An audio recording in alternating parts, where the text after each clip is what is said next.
Ipak, univerziteti kod nas se razlikuju od onih na zapadu po načinu učenja jezika. Profesorica Milica Kadić-Aković priča da su postdiplomske studije u Engleskoj još krajem 90. godina prošlog vijeka održavane uz pomoć modernih tehnologija.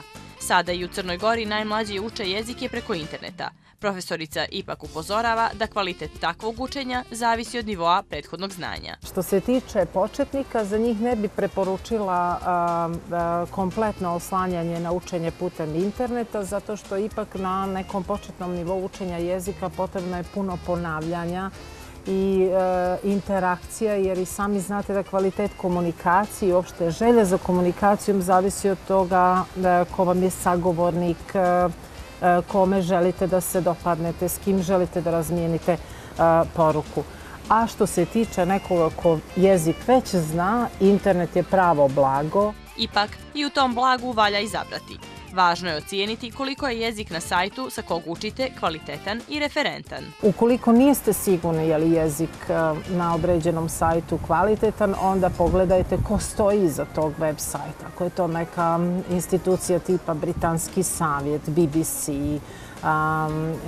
USAID i tako dalje, neke od referentnih institucija, Cervantesov institut, njemački servis za međunarodnu razmjenu i tako dalje, možete biti sigurni da se radi o kvalitetnom sajtu koji će pružiti i kvalitetan sadržaj, kvalitetan jezik i kvalitetnu metodologiju učenja jezika. Profesorica Kadić zato preporučuje provjerene internet stranice. Što se tiče engleskog jezika, za koji sam stručna, preporučila sajt Britanskog savjeta, koji ne samo sadržajem i bogatstvom orijentacija, sadržaja, stepena onoga što sadrže njihovi materijali, znači stepena težine, jednostavno su i metodološki odlično odrađeni materijali, tako da na tako nešto možete da se oslonite. Na nekim stranicama možete učiti i od onih kojima je jezik koji učite maternji. Na drugim tražiti kurseve egzotičnih jezika kojih kod nas nema. Više bih preporučila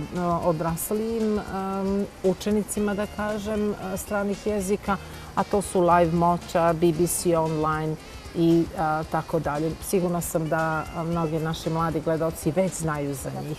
I prednost tih sajtova jeste što nude sadržaje, recimo Live Mocha ima sadržaje i kurseve za 35 različitih jezika. I kod učenja jezika najvažnije je da se usavršavate ne samo kroz dostupne kurseve, već i kroz ono što su vaša interesovanja. Važno da recimo se ne oslanjaju samo na te sajtove gdje se uči jezik, već i da shodno svom interesovanju sami nalaze sadržaje na engleskom jeziku ili nekom od drugih koje uče. Kako je za jezik najvažnija komunikacija, profesorica, naročito mlađima, savjetuje učenje u grupi.